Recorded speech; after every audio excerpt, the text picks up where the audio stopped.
posted for Emily. She's kind of the producer of this. And I really admire female comedians. They have to be twice as funny as the guys, it seems like, to make it. And I figured out why. It's because most of the men in the audience have spent half their life tuning women out. And the women in the audience are jealous of the attention she's getting.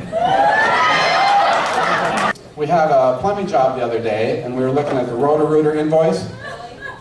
On the bottom it said, follow us on Facebook. Roto-Rooter, follow us on Facebook. What kind of a mom's basement building, unemployed loser geek follows Roto-Rooter on Facebook? But now that I'm a fan, they do post a lot of interesting things. There was a post a while back, they found this little silver bell that was lost in the sewers of Jerusalem for 2,000 years. And they asked their Facebook fans if anybody else had lost something of great value down a toilet or sewer. And only one of the fans responded. And he said when he was younger, he accidentally flushed his Yoda action figure down the toilet. Yeah, I know. A Roto-Rooter Facebook fan and a Star Wars memorabilia collector. Who could imagine such a neat guy for being a fellow Rooter? That's what we call ourselves. But I feel sorry for the young lad watching his Yoda action figure swirl down the toilet and disappear. But at least he learned something about the meaning of the Force.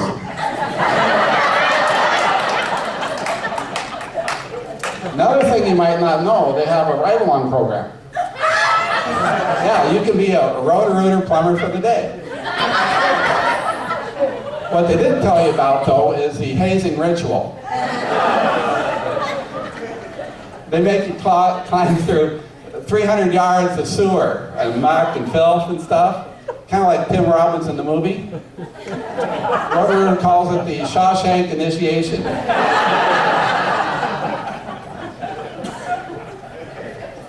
I also learned a lot of new terms, plumbing terms, on my day on the ride-along.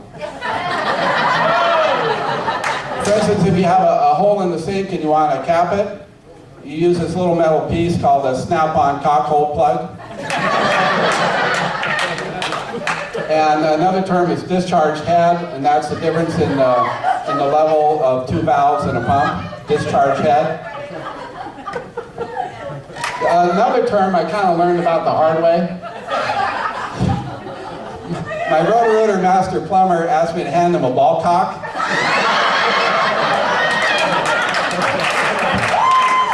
I was so embarrassed when I found out later it's a valve in the toilet that regulates water level. Luckily, he had a snap-on cockhole plug. Otherwise, he might have had a discharge head problem.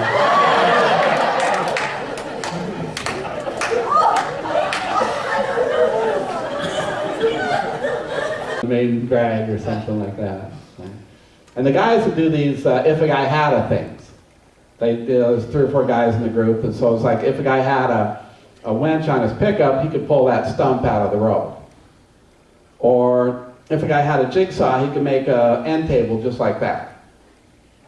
Or, like if a guy had a typewriter and knew how to spell, he could make his own release papers. Or if a guy had a younger half-sister, he could get laid all the time. North Idaho, if a guy had it. I did see something, it was in the paper a while back in Spokane. They had arrested this California prostitute ring. Right? They were up in Spokane, and the ringleader said, well, they're making great money up there because the Spokane prostitutes were so ugly. In their defense, one of the Spokane prostitutes said, well, we may be ugly, but at least our tits are real. And we only charge $12, so it's kind of a natural bargain going on there. What I'm hoping is that the Spokane prostitutes that gets pushed out come to Pasco and take up residence there. So we'll have better looking prostitutes in the Tri-Cities.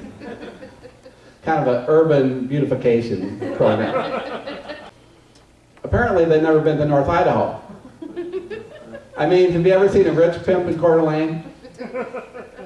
Doesn't happen. If a guy had a string of North Idaho prostitutes, he'd die broke in a one-room cabin in Athol.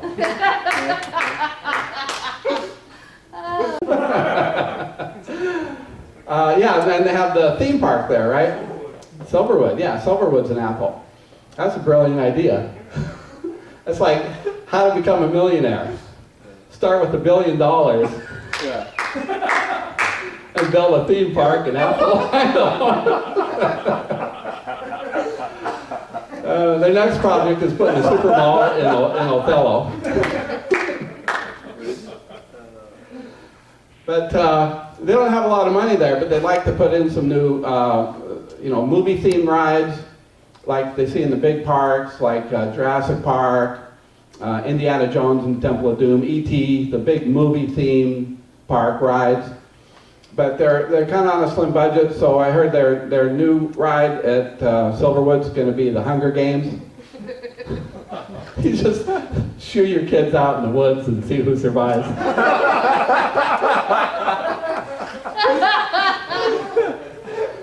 It's going to be right between the Apollo 13 exhibit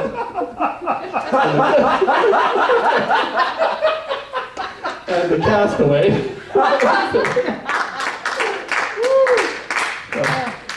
I don't care if you put Apollo 13 label.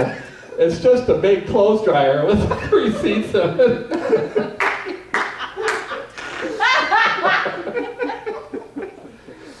Oh. I'm going to stop there.